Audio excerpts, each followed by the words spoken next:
اسلام میں روزے کا تصور صرف بھوکا اور پیاسا رہنے تک محدود نہیں ہے۔ نہیں، یہ اس سے کہیں زیادہ گہرا معاملہ ہے۔ یہ ایک روحانی مشق ہے، ایک ٹریننگ جس کا ایک بہت ہی خاص مقصد ہے۔ تو پھر سوال یہ اٹھتا ہے کہ آخر روزے کا اصل مقصد ہے کیا؟ کیا یہ صرف صبح سے شام تک خود کو کھانے پینے سے روک لینے کا نام ہے؟ آئیے اس بات کی گہرائی میں اترتے ہیں۔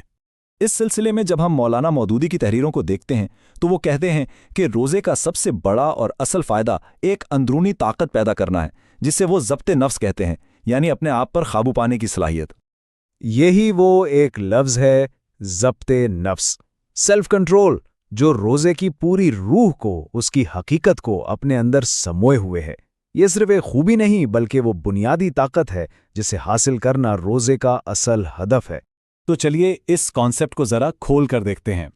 روزے کی حقیقت کو سمجھنے کے لیے سب سے پہلے یہ سمجھنا ہوگا کہ ضبط نفس کا اصل مطلب آخر ہے کیا؟ ضبط نفس کا مطلب آسان لفظوں میں یہ ہے کہ انسان کی خودی، یعنی اس کی عقل، اس کا شعور، اس کے جسم اور اس کی خواہشات پر مکمل طور پر حاکم ہو جائے، بالکل ایک بادشاہ کی طرح جس کی اپنی سلطنت پر مکمل حکمرانی ہوتی ہے اور کوئی اس کے حکم سے سرتابی نہیں کر سکتا۔ اس مثال کو اگر ہم مزید سمجھیں تو خود ہی ایک حکمران یعنی رولر ہے، جسم اس کی سلطنت ہے، اور نفس یعنی ہماری خواہشات وہ صرف درخواست گزار یعنی پٹیشنرز ہیں۔ اب ایک مضبوط حکمران کیا کرتا ہے؟ وہ صحیح فیصلے کرتا ہے، جبکہ ایک کمزور حکمران وہ اپنی ہی خواہشات کا غلام بن جاتا ہے، بالکل اس سوار کی طرح جس کا گھوڑا بے لگام ہو کر اسے جہاں چاہے لے جائے۔ لیکن یہاں ایک بہت ہی اہم نقطہ ہے جسے سمجھنا ضروری ہے۔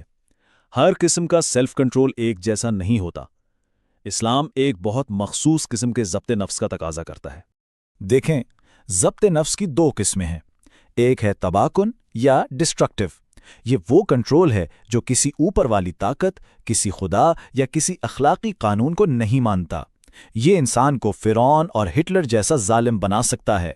اسلام اس کو مکمل طور پر ریجیکٹ کرتا ہے۔ اس کے برعکس دوسری قسم ہے تعمیری یا کنسٹرکٹیو سیلف کنٹرول کی۔ یہ وہ ضبط نفس ہے جو پہلے خدا کے سامنے سر جھکاتا ہے اور پھر اس کے قانون کی پابندی کرتا ہے۔ یہی وہ سیلف ماسٹری ہے جو اسلام کو مطلوب ہے۔ تو اب سوال یہ ہے کہ روزہ یہ تعمیری قسم کا سیلف کنٹرول پیدا کیسے کرتا ہے؟ رمضان اصل میں ایک 30 دن کا انتہائی انٹینسو ٹریننگ پروگرام ہے، اور یہ ٹریننگ سیدھا نشانہ لگاتی ہے انسان کی 3 سب سے بنیادی اور سب سے طاقتور خواہشات پر۔ کھانے کی خواہش جو زندہ رہنے کے لیے ضروری ہے، جنسی خواہش جو نسل انسانی کی بقا کے لیے ہے، اور آرام کی خواہش جو جسمانی طاقت بحال کرنے کے لیے ضروری ہے۔ تو روزہ کیا کرتا ہے؟ روزہ انہی تینوں زبردست قوتوں کو لیتا ہے اور انہیں اللہ کے حکم کے تحت ایک سخت نظم و ضبط میں لے آتا ہے۔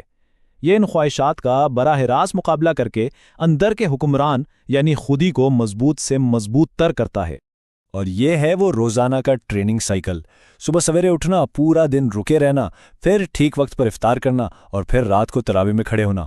اور یہ سلسلہ 1-2 دن نہیں، پورے 30 دن تک چلتا ہے۔ سب سے اہم بات یہ کہ باہر سے کوئی پولیس نہیں، کوئی زبردستی نہیں، سارا کنٹرول اندر سے آ رہا ہے، ایمان کی بنیاد پر۔ اچھا، تو اس پوری محنت کا، اس 1 مہینے کی مشقت کا آخرکار مقصد کیا ہے؟ یہ سمجھنا بہت ضروری ہے کہ یہ ٹریننگ صرف رمضان کے مہینے کے لیے نہیں ہے۔ اس کا اصل مقصد تو آنے والے 11 مہینوں کے لیے روحانی اور اخلاقی طاقت کو بلڈ کرنا ہے، تاکہ انسان اللہ کے احکامات کے مطابق زندگی گزار سکے۔ اور یہی بات قرآن کی آیت میں کتنی خوبصورتی سے واضح ہو جاتی ہے کہ تم پر روزے فرض کیے گئے تاکہ تم تقوی اختیار کرو۔ تو ضبط نفس کا جو آخری پھل ہے، جو نتیجہ ہے، وہ ہے تقوی، یعنی ہر وقت یہ احساس زندہ رکھنا کہ اللہ دیکھ رہا ہے، اور اسی احساس کی وجہ سے برائیوں سے بچنا۔ اور اس بات پر ہمارے پیارے نبی صلی اللہ علیہ وسلم کی یہ حدیث بالکل مہر لگا دیتی ہے کہ جس شخص نے جھوٹ بولنا اور برے کام کرنا نہ چھوڑا تو اللہ کو اس کے بھوکا پیاسا رہنے کی کوئی ضرورت نہیں۔ مطلب صاف ہے، اگر روزہ انسان کے اخلاق اور کردار کو نہیں بدل رہا تو یہ صرف بھوکا رہنا ہے۔ تو آخر میں یہ سوال ہم سب کے لیے ہے، ہم سب کو اپنے آپ سے پوچھنا چاہیے، اس رمضان ہماری یہ ٹریننگ کیسی جا رہی ہے؟ کیا یہ صرف بھوک پیاس ہے، یا واقعی ضبط نفس کی وہ طاقت حاصل ہو رہی ہے جو اس کا اصل مقصد ہے؟